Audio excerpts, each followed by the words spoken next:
Yes, I can confirm to you that at exactly 2:30 p.m., Mr. Alabi Quadri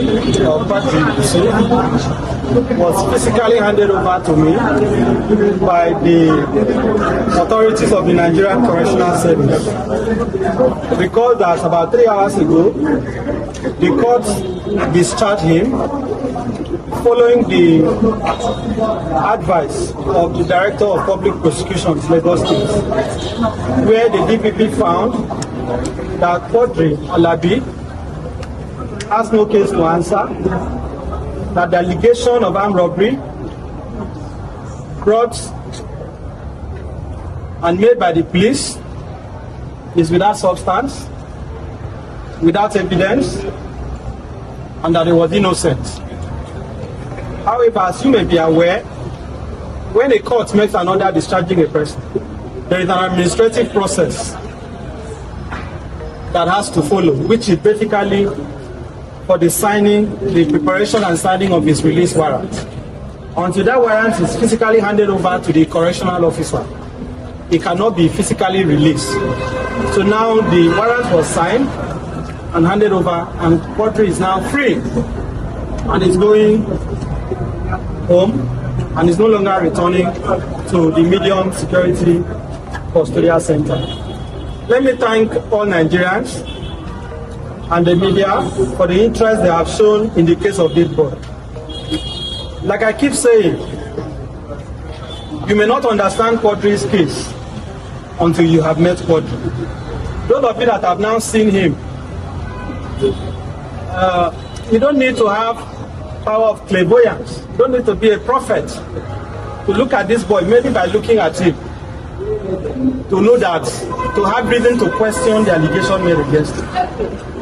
So for the fact that a Nigerian child was subjected to this horrendous treatment since January, incarcerated without cause, is unacceptable. Now that he has been released, we have grave concerns about his safety and that of his family.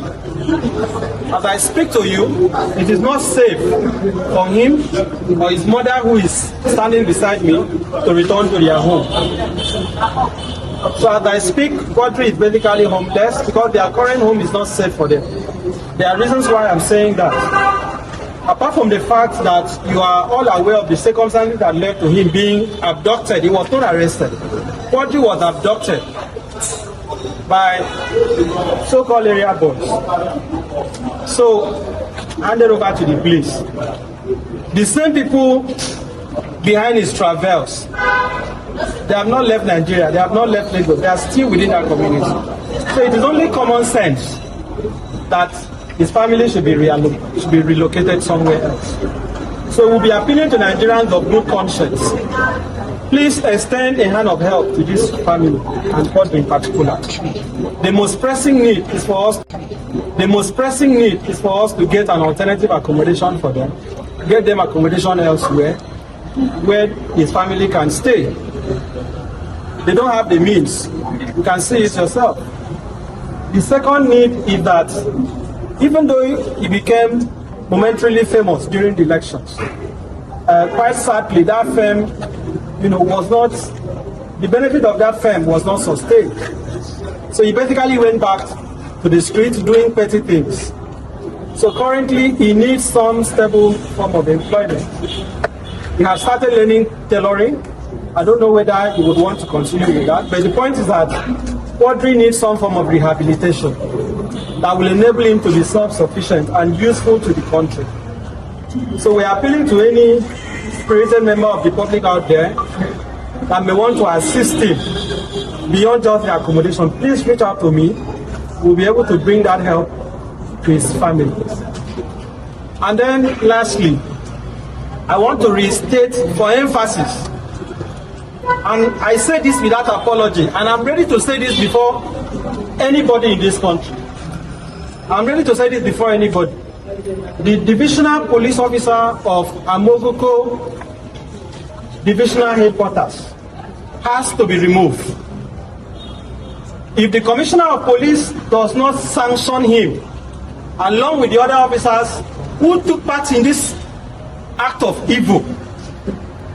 What the Commissioner of Police Lagos will be telling Nigerians and the whole world is that the Lagos police now connive with criminal elements to abduct children and falsely frame them for armed robbery.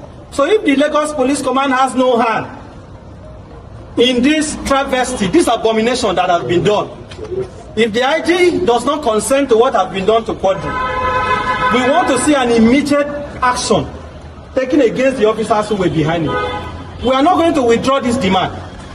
And as I have said, the police must also compensate him, and we are demanding for 100 million.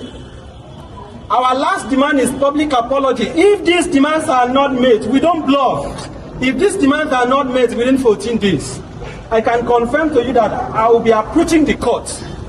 I will also be going directly to the Police Service Commission. One message we want to pass clearly is that Quadri's case is not an isolated case. We are all discussing Quadri today because his case has come to public knowledge. So Nigerians should ask the DPP of Amukoko, how many more Nigerians has he falsely framed for armed robbery? How many more Nigerians has he falsely framed for murder? How many more people have they thrown false allegations on and have them remanded in prison or the custodial center? This travesty has to be addressed, and it is in the interest of the Lagos Police Command to understand the gravity of what has happened.